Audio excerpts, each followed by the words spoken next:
Hello, everyone. Welcome to FDH Lounge mini episode 1826. You have with you here today FDH Lounge dignitaries Rick Morris and Russ Cohen. The great Russ Cohen, proprietor of Sportsology, 11-time author now, and the first, I think, post-original FDH Lounge dignitary back in 2007. So we're here to talk 2024-2025 Stanley Cup playoffs. Russ, welcome to the show, and please get across here the 11th book.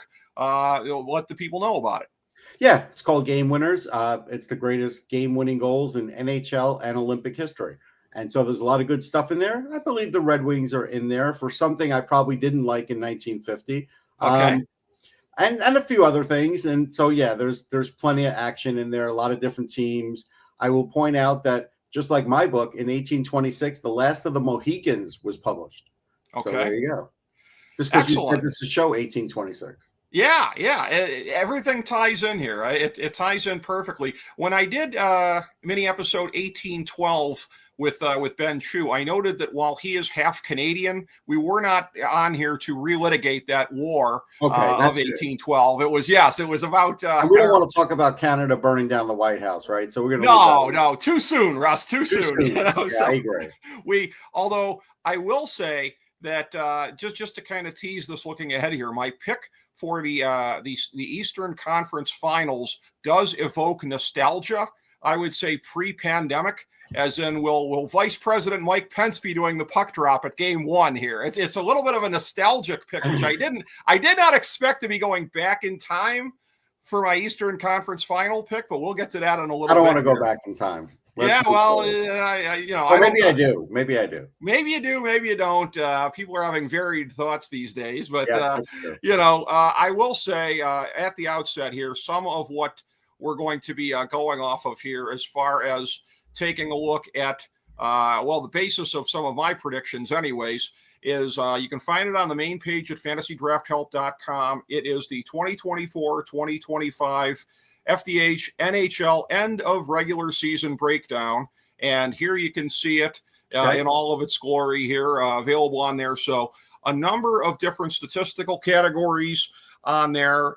We have our own FDH power rankings, along with a number of categories from I have to credit hockeyreference.com, and of course SRS being their own power rankings that they have there. And so, yes, it is something that we use as a tool, as a reference. I have my playoff picks on there, so anybody that has seen that will know where I'm going with this. But Russ, in taking a look at this, I did see some incorrect picks on there, so we'll talk about it. Okay, all right. Well, I'm sure you'll share your thoughts as well. I want to say that I teased this to you off air, that I did a scan of the rosters last night just before kind of going through, caught myself up on, the up to the minute status with the injuries. Yeah. There don't appear to be a ton of them that look terribly significant. Some key ones, though. Some key ones. Yeah. Do we really think Landeskog is going to be playing? So he doesn't have to play. He's going to give an emotional lift, but I think there's 3 or 4 key players. Okay.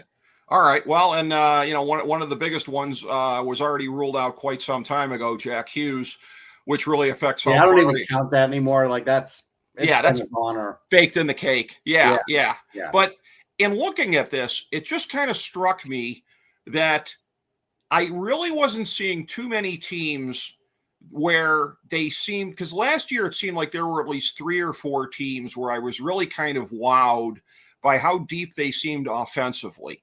And it just kind of led me to wonder if this is an across-the-board thing. The fact that I wasn't seeing as many teams kind of stand out at the top end here. And as a matter of fact, looking at hockeyreference.com, the goals average for this year, 2.81, down from 2.91 the year before, down from 2.97 2 years ago, 2.92 3 years ago. So, Russ, I imagine as somebody covering the sport night in, night out, I mean, what I'm saying obviously wouldn't have come as any kind of a surprise to you. It's what you were seeing as you were watching it all unfold. Yeah, but you never know with the playoffs. Like, different things happen, and sometimes goalies wilt under pressure in playoffs. Sometimes they rise to the occasion and do the opposite. So I think playoffs are different. So while it is down in the regular season, we also know that refereeing changes in the playoffs. Yes. Yes. I mean, and that is definitely an X factor, on who you think that is going to benefit, how that might play out.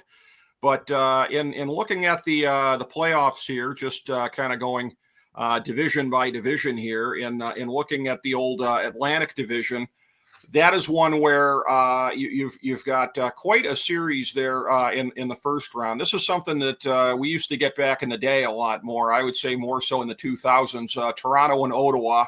I've got Toronto coming out on top in 6. But let me ask you this, because this is my take on it. Okay. Back in those days, it was a real rivalry. I don't think it's a rivalry anymore until they kind of spark it up. It's not.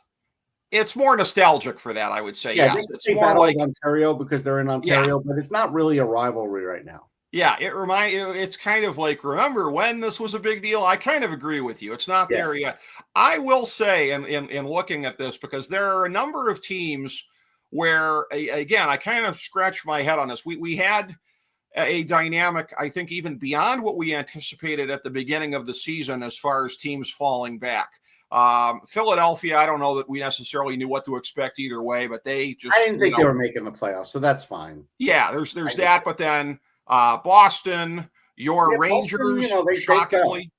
Boston, and when they did. But, again, you might as well really tank if it's not your year, and that's what they did. Sure. Your Rangers not making it a big shock. I wasn't shocked. I knew in November they had huge problems. Okay. And talked about it on shows. So while it's a shock to others because, they had a lot of good players and whatever, I saw the locker room was bad and they had problems. Okay. And Pittsburgh, which was a bubble team a year ago, really kind of falling back as well. That is something where, again, looking at this, and this was kind of across both conferences here, the fact that the Calgary, a talented team, they failed to rise up this year. So I would have thought that it would have left room. I would have hoped anyways for my Red Wings to make it, narrowly missing again. But it's a thing where some of the teams that made hey, look, I mean, if we could actually get the ping pong ball to go our way one of the years where there is a legitimate, but you can't. So that's a dead story. Like, the Red Wings have no luck in the Yzerman era in the lottery. They, for some reason, they have, and Steve Yzerman has held it together, but I know he's been mad about it. It's really awful. Yeah. I mean, it hasn't panned out. So I say all that to say this: it's created space for some of the teams that did make the playoffs. So you've got Ottawa, you've got Montreal, which at first blush, it's funny that they're playing Washington because to me they're the Washington of a year ago. Yeah. Washington was the team where, again, when towards the side, I watched that game against the Flyers live. Yeah, they limped in. Ovechkin didn't even have a point in the playoffs. Like, he's a different guy. Yeah, it just. Like Montreal making it, Ottawa, a couple of the teams that made it, St. Louis. It's a little bit kind of puzzling to me, except with Ottawa. Ottawa separated themselves a little bit. They did. A little bit. And I go back to, you said it at the beginning of the year. You called this. You were more sure of this than I was. You really thought that Allmark, that it was going to translate. Even though we didn't have the same blue line in front of him, you called it. All credit to you. Thank you. Yeah. So I was thinking of that as I was looking at their stats last night. And now I'm going to take it away from them. Well, because, again, it's hard to see them getting past Toronto. I mean, for as much problems as Toronto has had in recent years in the playoffs, I mean, this would be one of the bigger banana peel slips, I would think, if they don't make it out of the first round. Oh, it'd be massive. But they have much better defense. They can lock down games now. I do worry about the goaltending because I don't think Anthony Solars is a real number one, and he doesn't have a great track record of being that. Really none. Until this year. So I think the issue there would be they're going to start with Stellaris, and will they go to Joseph Woll at some point? They might. Yeah. I still take the Leafs to win this series. I'm going to take them in 6. But I like what Ottawa has. I think Tkachuk will get things started to some degree. A lot of those Leafs guys are not that easy to get off their game. You can't get Tavares off his game. You can't get Matthews off his game, Nylander. These guys are hard, so I don't know who he's going to, get under the skin of. And if he doesn't, then he has to just rely on his offense, but you lose that dimension. And I could see that happening in the series. Well, and here's what I would say too, that when we're talking about the dynamic that I talked about in the league where the scoring was down a tenth of a point from a year ago, the Leafs still being a team that roll out 4 point a game plus guys. Yep. Like they're still what they were a year ago, even as the rest of the league has somewhat kind of receded. So one wonders here. So that's me planting my flag in case they make a surprise run, which I'm not forecasting, but if they do, I can always point back to that. You can go back to this. Yeah, that's fine. I mean, William Nylander tends to be one of their better guys in the playoffs. Had a great year, something 44 goals, something like that. Marner has to prove himself in the playoffs in a, basically a walk year. So we'll see how that goes because we don't know if he'll be back in Toronto. Yeah, and Matthews, I think, is finally healthy, or at least healthier than he was at points in this season. So I just don't see the Leafs losing. Not this series. No, not in this series. Now, there are a couple of different first-round series. And this is a thing where, again, I've said to you, again, you and I don't agree on this. I wish they'd go back to the 1-8 conference seeding. Now that you have 32 teams. Why are we going back to this? Can we just move on? But here's the thing, though. But you get a couple of these first-round series where it almost seems kind of unfair. This, umpteenth Battle of Florida is yet another one here where you could make a pick for either one of these two teams to go out to the Stanley Cup Final or to go out in the first round. You have a couple of different. ESPN wants. That's it. I guess. Story. So is this officially just made for TV? Great TV ratings out of the gate and get people interested. That's what this is. So the way that this formula is, it causes these bigger games, bigger matchups, and really good teams lose in the first round. All right. Well, it's not the NBA, Rick. That's all I'll say. No, it's not. Although, in the Eastern Conference of the NBA, there's nothing you could do to make it competitive before the Eastern Conference Finals. I mean, there's nothing they could do. The West is a different story. The West is very jumbled. The East, not so much. I will be. So I'm eagerly already awaiting Game 1 with the Celtics here in Seatown for Game 1. But back to the NHL, Tampa Bay and Florida. This is one where before I did really kind of, my deep dive kind of cram job, I just sort of went in with the default assumption that I was going to be picking Florida in this series. And the more I looked at it, the more I kind of went inside the numbers and the trends and the tendencies. I veered away from that. I'm saying Tampa Bay in 6. I'm not even picking this one to go 7. This feels like one of the cliche series where I would pick to go 7, but I just think Tampa Bay's got more going for it at this point. And I think being 2, is it even 3? I think it's 2 or 3 years removed from their last run to the final. I think for the players that are left, the core players, I think they finally purged the exhaustion of 3 consecutive deep June runs. And this team doesn't rate with those teams, I don't think. I think they're good enough to get past Florida. And like I said, that's not something that that's not a pick I would have anticipated making even recently, but it is one that I came to. Yeah, preseason, I probably wouldn't have taken Tampa in this series, but I would take them now and will. Brandon Hagel has done way better than I ever thought he would for them. So that was, they kind of stole him. I mean, that was kind of crazy. Victor Hedman, again, none of this Tampa success happens without him. But Ryan McDonough has gotten it back. Like I thought he was starting to kind of get injured and get a little past it. No way. He's still massive for them. So you do that. You have Hagel. Kucherov wins the Art Ross. He's going to be on some people's heart ballots. He was on my ballot. He just didn't win. Wasn't the top guy. Just a tremendous player. Florida's great. Florida's, going to get Ekblad back, but he's going to miss some games because of suspension. They had long runs. I like their overall game and grit and everything. And Matthew Tkachuk is a tremendous player, and Bob will steal a game or two. But Vasilevsky's better than Bob this year. He's back. His back is better, and he's been a big factor too. And with John Cooper, I think they're going to win in 7. I don't think 7's a cliche because this is a true rivalry, and these teams will beat the hell out of each other. It is, and it is going to be a must-see viewing, as you said, right out of the gate. And moving to the old Metro here, I'm saying Washington over Montreal in 4. I almost never pick 4-game sweeps. I very rarely do. I did a year ago with Washington, and I was right. So, I'm doing it with them on the other end this year. I just don't take Montreal seriously. And Washington all year long, because part of it is, too, I'm a guy where I find it a little hard to break out of my default assumptions.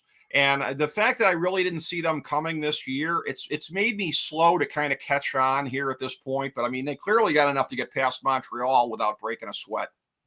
Yeah, I mean, one of your false assumptions is that Hacksaw Jim Duggan was one of the all-time greats. So, getting, and he's a good guy. Getting past that, yeah, I do like Washington this series, but I don't think the Canadians are what Washington was last year. I think they're a little better.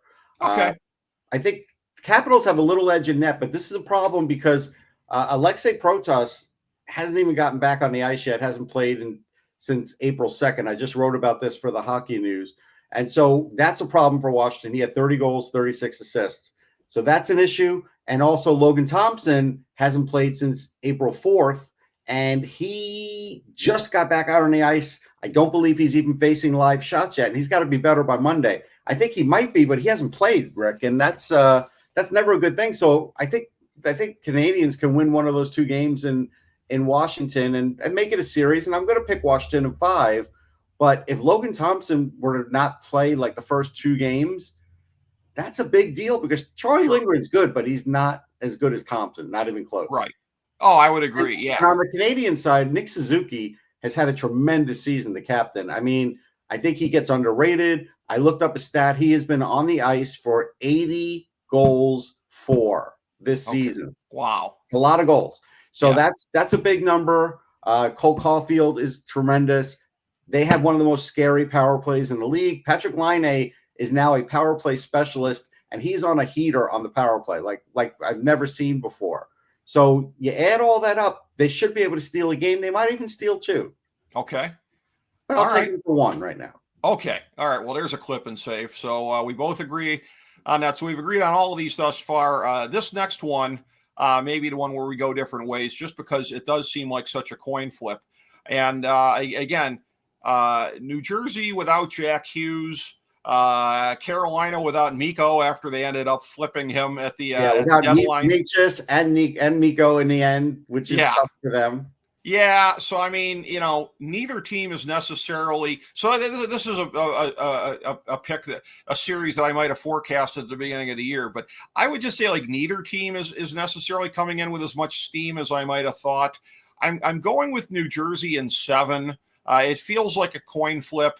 Like sometimes there is the oddity of teams playing without their best player and getting through a series or 2. And then, some imbecile will wonder if this is the Ewing theory at work. But, certainly it wouldn't be if New Jersey won. But it's a coin flip. I'm going with the Devils. And as a Red Wings fan, not easy for me to say. I would say this. And is this the Patrick Ewing theory? Is that who you're talking about with Ewing? Yeah, it's Bill Simmons' theory that, like, in 99, the Knicks were actually better without Ewing. Sometimes the team is better without the player you think is the best player. No, I know.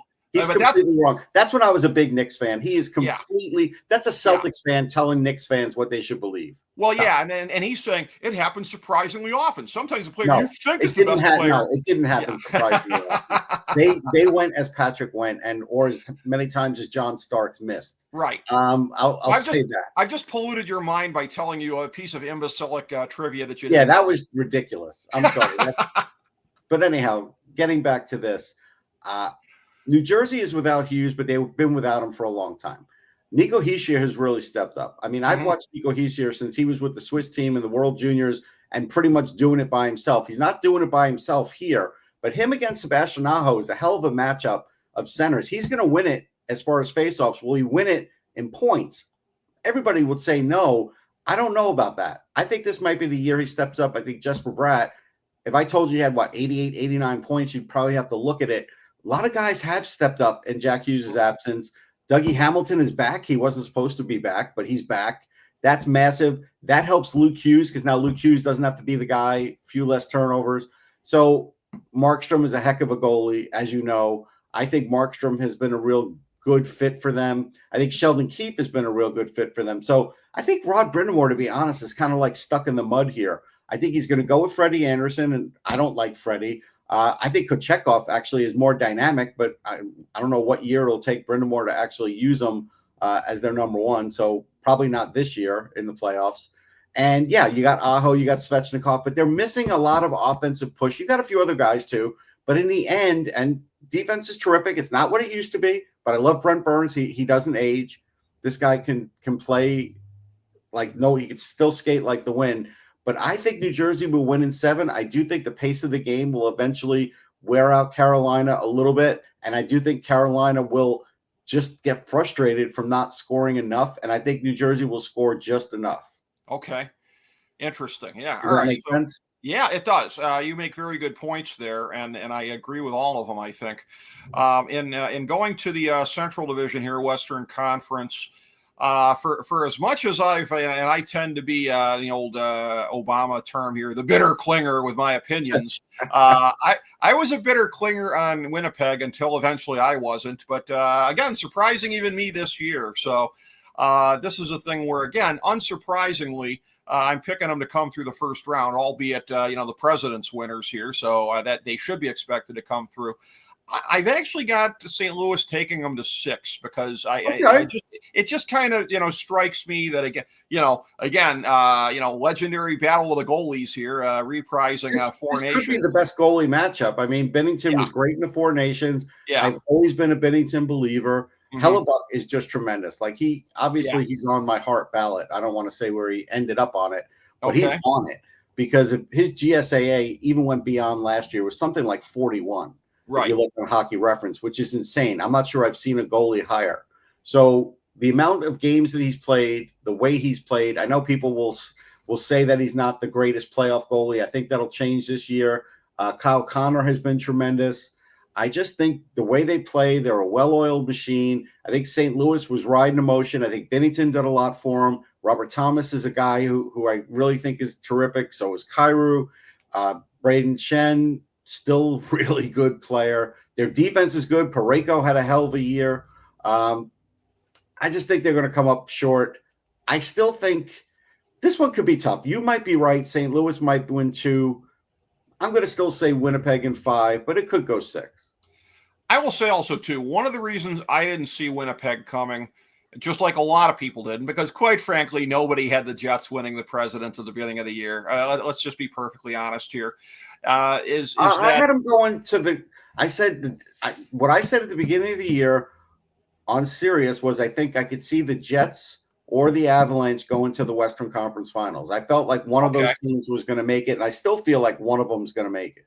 Well, and in a year where, again, I'll go back to this before, where the league scoring receded by 1/10 of a point from the year before, maybe this doesn't matter as much, but Winnipeg, and when you look at this, it's the double-edged sword when you look at number 1 in the league in power play, because I look at them and I feel like they are a pretty top-heavy team offensively. But I mean, if they keep cranking like that on the power play, it won't matter. That's the whole thing. Yeah, they sustain that? They're big in the center area. Velarde's big. Scheifele's big. Scheifele, I don't know if St. Louis has an answer for him, matching up in the middle. Probably and I not. think that's a big thing. That's going to be a big X factor in this. Yeah. So that's going to be a more exciting series than perhaps some people might think. The next 2 we're going to get to in the two of the next 3 we get to in the West. I think that will clearly be the case. In the Central, again, I'm not afraid of the cliche on this one. I'm going to say 7 on Dallas and Colorado. And this is one where it's a real coin flip on this one here. And in the end, I do expect, as a Red Wings fan, to be happy with the outcome. I'm picking Dallas by just, the hair's breadth here. I like everything that they're doing this year. I think the addition of Rantanen at the trade deadline, I mean, they're going all in. And I guess to the degree that one believes in mysticism at all, in that same market, what happened with the Luka trade? So you got that happening, and then you got Rantanen coming in. That tells me there's a run coming for the team that decided to boost up rather than tank the way that the Mavs did here. So I'm picking the Stars, and spoiler alert, not for the last time in these playoffs. Okay. I'm going to go against you. I'm going to say Colorado getting Mackenzie Blackwood solidified the position. I didn't know if he could get it back to where he was in New Jersey. I think he's pretty close to that, but Colorado just needed an average goalie. They were just losing games because of goaltending. They don't lose those games anymore. Right. They have the best guy in the league in Cale Makar. I don't know if anybody's going to really argue against that. All around, he's just a weapon. McKinnon's always a Hart Trophy candidate, still is again this year. So you have that. I think Dallas getting Heiskanen back is big. I don't know how banged up he's going to be, but losing Jason Robertson is massive for the series because that's their big rig who scores and is hard to handle. They have other guys. Rantanen is going to have to step up, which he really hasn't stepped up yet as a Dallas Star. So we're going to see about that. I do love Jake Ottinger in net. I do think maybe Dallas gets the edge in net, but I'm taking Colorado in 7 because Gabriel Landeskog doesn't need to play a minute, Rick. Okay. He could play like 5 minutes a game and be like Willis Reed, but the lift to that team will be massive because he was there for their cup run. He's definitely their emotional leader at times, and just getting him back will put them over the top. Okay. And of course the comparison would be to Willis Reed. The profile never lies. I mean, I just go back. I mean, again, I was really a little kid, but afterwards you go back and look at it and you're like, why did Wilt Chamberlain wilt against Willis Reed, who was on one leg? Mm-hmm. Like Willis didn't play a lot in that game, but he played enough that Wilt could have abused him in that game, and he just couldn't. Yeah. And it was just a crazy thing, but that lifted the whole Knicks team. Well, before my time, but I am familiar with everybody's there. Certainly, everybody is. Yes. The next series is an interesting one. I don't know that I necessarily see it being that competitive. Vegas and Minnesota. I've got this one going 5. I feel like Minnesota could maybe go 6 or maybe even 7 if they got another matchup. I just feel that this one is tough, and I go back to this again about Vegas, that like they might be the most ironic team in sports, playing in the flashiest market in all of North America. And I've said it before, this is a team that's kind of like beige wallpaper. They're just like efficient. They're low key. They get it done. They're not the shiniest of gold. Right. They're a low key, well-oiled machine. Mm-hmm. Mark Stone's healthy, right? Yeah. I mean, that's a big thing. They have Eichel, but still. I mean, one of the best players in the sport. Sure. No doubt. But they're wallpaper. They're very serviceable wallpaper. Very serviceable. Aiden Hill's won a cup. I mean, we can't say he's not good enough because he's won a cup. He's the Mike Vernon of this era, I would say. Okay. So I think they're going to win this series. But Kaprizov is a tough player. Zuccarello's real good. There's a lot of guys, Matt Boldy, but I just don't know if they can mount enough to really be a problem. I think Vegas will, punch him in the mouth, play good defense. And Philip Gustafson is a really good goalie, but I don't know if he's a great goalie. And I guess we're going to find that out. Fleury's going to just be on the bench, and everybody's going to show him on the spotlight. He'll have his long hair. He'll have his last little run here. And he's going to go up against his old team, which is weird. It really is. Yeah, it's one of the moments that you see an awful lot this time of year with the matchups against former. I mean, remember, kids, in 1986, Tom Seaver was on the bench sitting next to Roger Clemens when the Mets were playing the Red Sox. Weird things happen. Yeah. Few things stranger than that. You're absolutely right. When you look at the arc of his career. Another series that, again, I think is going to be very, very competitive. And once again, I compare this a lot to Tampa Bay and Florida, where I really had to sort of put aside my preconceived notions, which is not very easy for me to do. But, once you really kind of do a deep dive into the data. Something that's annoying me. What? Luis Angel Acuna is maybe one of the dumbest base runners in baseball. Arenado was going to make a play. He faked throwing to first. Acuna was going from second to third, and he overruns the bag. How do you, again, if you want to do the head first slide, that's fine. But how do you overrun the bag when you know you're going from second to third? That is like the key thing you're not supposed to do as a baseball player. And Arenado is like the best third baseman we may have ever seen in our lifetime. Nothing gets past him still. Tag plays, everything. He dove, he gets him out. And it's a 3-3 game, and I'm really pissed off. Go ahead, Rick. I can understand that. And again, Arenado, in the kind of things that you're talking about, and it was really, much discussed over the off season here, him possibly getting shopped. That the parts of his game that you're talking about are the ones that age probably affects less as you go along. It's more bat speed, things like that. He's going to be a great defensive player longer than Gold Gloves to start his career. He's going to get an 11th. I've watched him this series. Yeah, he doesn't miss a play. Yeah, yeah. I mean, he'll be a defensive stud even when he's not nearly as much of a threat at the plate. You are right about that. And I thought you were actually about to take issue with my take here, but I'm going against what would have been replaying this play, so maybe okay. Well, my preconceived notion that I would have taken Edmonton over the LA Kings in this series, and again, I can't. Much like I'm picking Florida to go out in the first round, I can't believe I'm saying this out loud that I'm picking Edmonton to go out in the first round. But again, much like Florida, when you really kind of look at it, just don't quite look like they looked at this time last year. I mean, maybe some of that is playoff hangover. In the case of Florida, 2 consecutive deep runs into June. We talked about it with Tampa Bay previously, that they made 3 in a row, and it really took it took almost until now for them to shake it. It's true. Really, I mean, it was a tremendous comeback, but they just couldn't get over the hump. Well, yeah, and so you look at it here, that I can't believe I'm picking them, and again, an LA Kings team where I really had to sort of do a deep dive of like, are they as good as their record indicates? And I mean, arguably I warm on them all year until like I wasn't. Yeah. Like I'm taking the Kings too. I don't like Edmonton's goaltending. I don't think it's been good. As far as the defense on Edmonton, I think it's suspect. Usually the best scoring teams don't win in the playoffs because a lot of times their goals are harder to come by. And I don't know. I just kind of look at this and I'm like, yeah, I think Edmonton's going to be out in the first round. And I think there's going to be hell to pay for somebody in Edmonton about that. But I think that's going to happen. And I think the Kings, Darcy Kemper, like if you do a deep dive, he had a way better year than I imagined. Yeah. Adrian Kempe has been great. Mm-hmm. They have a great captain. He's a beast. Quentin Byfield is a beast. Drew Doughty is back. That's a big factor. He's one of the best all-around defensemen in the league, always has been, plays a lot of minutes.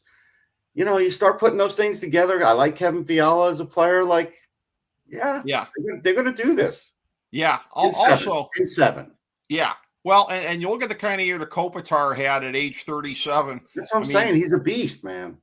He's an all-timer. I'm going to give you a quick Kopitar story because this is the kind of guy he is. So back when I was trying to figure out how to play ice hockey and playing media games, I was down in Dallas for the All-Star game. And remember when they used to have the Young Stars game? So I scrimmaged with a bunch of guys, right? So I come into the Young Stars luncheon and I'm doing interviews, right?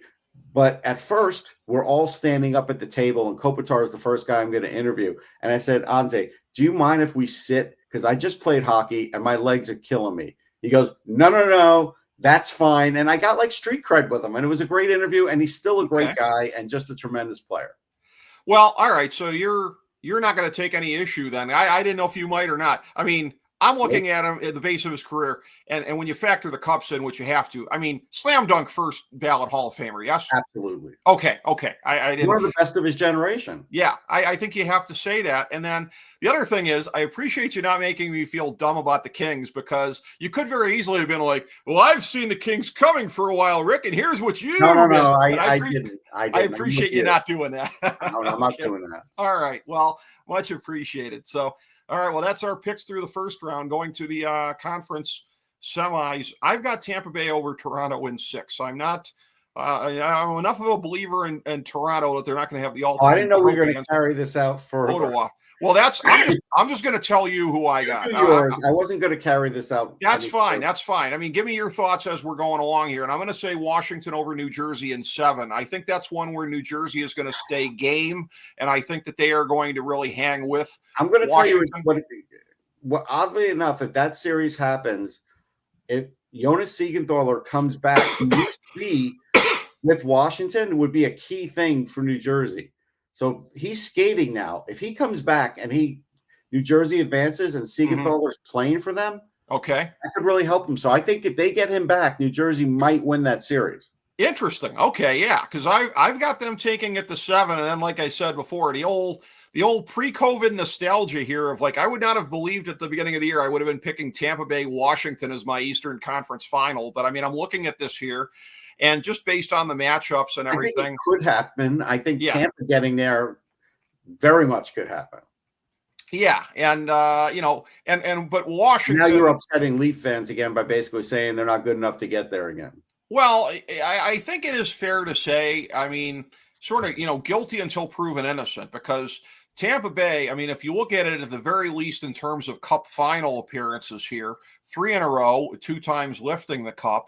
So the team that has been, along with Florida, but even ahead of Florida, the consummate winner in the Eastern Conference over the last half decade, and then Toronto, which always goes out earlier than everybody thinks they should. So that's one of those things where, again, I'm doing Toronto this. Winning the Cup again, so it's still 1967.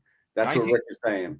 Yeah, exactly. And they with are. a smile, he's saying to people. I want you to know he is saying it with a smile if you're listening to this on a podcast. I as opposed to the YouTube feed where you can see that. I guess I'm more so smiling at the comparison of 1967, 1964. They really are the Cleveland Browns of the NHL in terms of historical futility, are they not?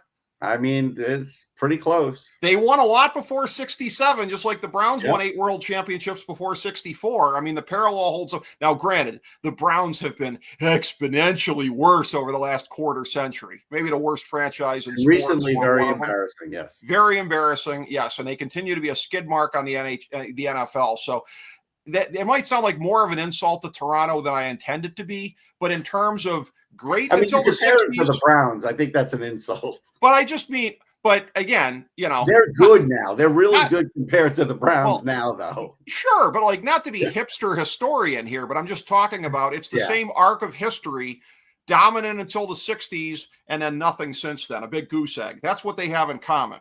So I mean, now you're basically. I mean, it feels like the next thing you're going to match up is like the Edsel and the Tesla, the way that thing's going. I do. I love all kinds of comparisons. I've made cross-sport comparisons on the show. I love them. But I'm taking Tampa Bay over Washington in the Eastern Conference Final. 6 games, I would say. So Tampa Bay to advance. And in the Western Conference, the way that I see it shaping up, I had teased this before. This would not be the last time I would be picking Dallas. I'm going to say Dallas against Vegas in 7. And again, I mean, remember the last time they played in the playoffs. I mean, it's always epic when these two teams play. They're closely matched teams. They're both teams that can get very physical. So, I mean, it's going to be an epic series that will go a minimum of 6 games. If Colorado will be there, not Dallas. Sorry. Okay. Well, how would you see Colorado matching up with Vegas? Just spitballing it. I don't need a winner, but just like spitballing. No, I think they could beat them. Okay. You'd favor them over Vegas also. Okay. I think the pace of their game will make up for what Vegas tries to do physically. Okay. All right. Then in the other one here in the West, in the old Pacific Division, I've got Vegas over LA in 7, and that's misprint here. So this is all right, I apparently had a little misprint here. So it will be Dallas and Winnipeg, actually. Dallas and Winnipeg and Vegas and the LA Kings. I've got Dallas over Winnipeg, I should say, in 7. Vegas over the LA Kings in 7. That's my, I was disagree with that. If that happens, I don't disagree. I was looking a line ahead here, too, at the conference final here. I'm looking at this on the other screen. Dallas over Vegas in the conference final in 7. How would you see Colorado matching up with Winnipeg here? If that was, it would be a tremendous matchup. Obviously, Winnipeg would get the edge in net. I think Winnipeg, with their defense, would really be put to the test. Again, anytime Colorado has Makar and McKinnon out there on the ice together, you have to worry about that, and it would be a lot. It might be to the tune of like 22 minutes a game with each of them, Sure. So that's a big deal. I think, I think Blackwood, like, it's a redemption year for him. So I think it would be a big deal, but you would worry about Hellebuck. I think Colorado would get past them. Colorado's the team I'm leaning towards to winning the Cup. There's no doubt about it, because I just think that preseason, I thought they had enough to do it, but then the goaltending went bad, and I was like, didn't see that happening, and they corrected that. And so now that they corrected that, and they got Martin Netchis, which I think, believe it or not, has made them different. I don't think they're better without Rantanen, but it's different. He's a different kind of skilled player. And so in the end, I think it's made their power play more dominant. Okay. In the I did see on NHL.com, I was surprised to see for a field that appears to be as open at the top, where you could conceivably see potentially 3 or 4 teams coming out of either conference. Yeah, I was surprised to see the preponderance of Colorado, Tampa picks there. I'm not shocked because I think on the surface it sounds right. And what's interesting is, I always go where it's closest. So that means, unfortunately, I won't go to Colorado again. I'd be in Tampa. Okay. But yeah, I think there's a very good chance this could happen. Okay. Well, I'm looking at this here as far as being a cup final here. I'm looking at Dallas going through 3 rounds here of where I think it would be 7 games: Colorado, Winnipeg, Vegas. And that is basically what kind of tips the balance, because I would have this one going 7 as well. I'm going to say Tampa Bay over Dallas in 7. And what's funny about this is, for me, like, I couldn't tell you exactly when. I couldn't tell you if it was preseason, pre-playoffs, whatever. But this feels like a matchup over the last couple of years I've picked more than once for the final. And it may actually happen this time, or maybe it's another time. Maybe this is like the 3rd or 4th time I pick this matchup and it doesn't happen. But like, it is a thing where, again, as much as, Tampa over the last year or so sort of retrenching after coming off the 3 consecutive Eastern Conference championships, 2 Stanley Cups in the first 3 years of that run, that prior to this kind of retrenching, really, and Dallas almost kind of straight back as a team that was in the Stanley Cup Final back during the bubble. Like, these are always teams that are hovering. Like, every year for the last 5 years or so, like, you could have picked this as one. So maybe this is finally the time. Maybe this is finally the time that I'm right. But these have always been teams that have been right there. Yeah, I think the issue that I have is Dallas made it to the Cup and lost. And it's very hard to get back to the Cup sometimes. And I just kind of look at them like the San Jose Sharks. They give me that Sharks vibe. And if they don't make it to the Cup this year, I really do think they're the San Jose Sharks. So really, we'll see. Okay, we'll see how that goes. But that's my issue.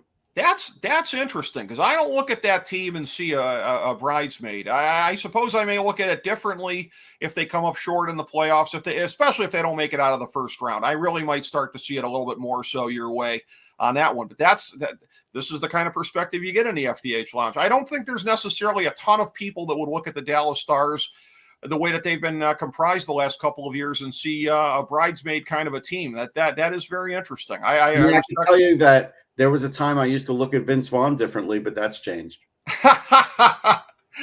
I'm not going to delve into any of his choices either way, but it's still one of my favorite actors.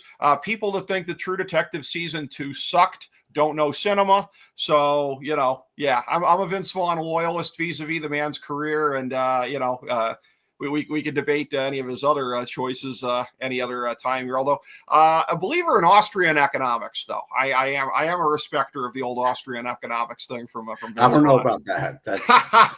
That's over my head.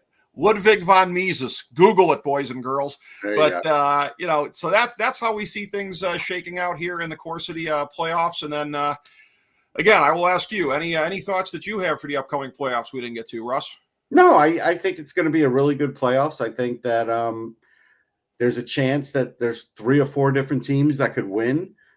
This is why I like the NHL over the NBA, because I think the NBA has its favorites and they're overwhelming favorites at times, where I think the NHL, like, a lot of different things could happen. And we've kind of pointed out that squiggly roadmap. And I think that's what makes it exciting.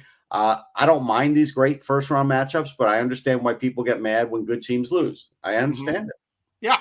And, certainly in the NBA, I will be praying for there not to be a big old thumb on the scale this year, because my team is going to come up short if the officiating and everything like that comes the way that it might. But, well, if anybody heard our playoff preview here and saw our on fantasydrafthelp.com my predictions are that the good guys are going to break through this year, and just like 2016, bring it home. So we'll have to see how accurate my prediction is there versus my prediction here for Tampa Bay to lift the cup when it's all said and done. But when we get to that point, I'll look forward to breaking it down with you, Russ, whatever the final matchup is going to be, and look forward to having you on next week.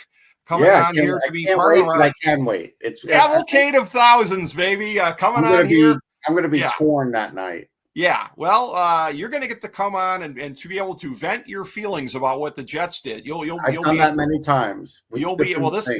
This time it'll be into a microphone with vaunted FDH Lounge dignitaries Chris Galloway, Jason Jones, the scout Ken Bex. They will be with me all night. Yeah, I'm sure they'll all feel really bad for me too. We will have others jumping in from coast to coast throughout the course of the evening. Russ will be one of them, and looking forward to that. So thank you for being on for that one next week, Russ. Thank you for being on for this one. And thank you, everybody, for checking out FDH Lounge mini episode 1826.